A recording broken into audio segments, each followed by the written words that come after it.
Bonjour, je me présente, je m'appelle Simon Galibert, je suis le metteur en scène du projet Cendrillon qui vous est présenté par la Comédie de Béthune. Euh, L'origine du projet Cendrillon, c'est un centre national des arts de la rue et de l'espace public qui m'a demandé d'inventer une forme hors des murs du théâtre.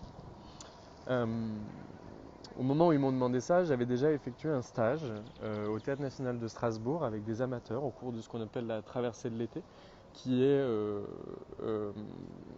voilà, une multitude de stages, d'écriture et autres. Et là, moi, j'avais en charge les stages d'amateurs.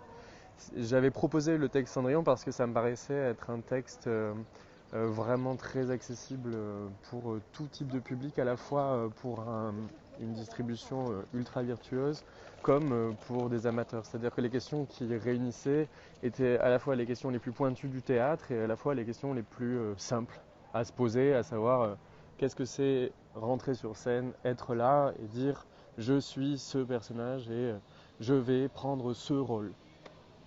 Parce qu'en fait, à l'intérieur de la pièce, le personnage de Cendrillon et tous les personnages qui l'entourent se posent la question de leurs rôles sociaux.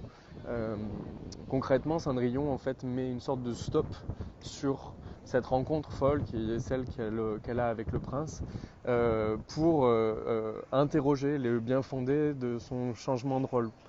En gros, elle dit que si elle devient princesse comme le conte lui promet, elle sera plus Cendrillon parce qu'elle sera plus habillée de cendre. Donc voilà, c'est ce genre de questions qui viennent à travers le roman. Il y a une multitude de personnages, toujours une scène avec un personnage différent. C'est toujours des scènes à 2 ou à 3 maximum qui viennent dire à Cendrillon qu'il faut qu'elle avance et qu'il faut qu'elle continue et qu'il faut qu'elle décide et qu'elle mette en route le conte. Alors il y a une sorte de déterminisme dans la fable, mais comme tout conte. Mais voilà, l'interrogation au niveau du personnage de Cendrillon est vraiment salvatrice.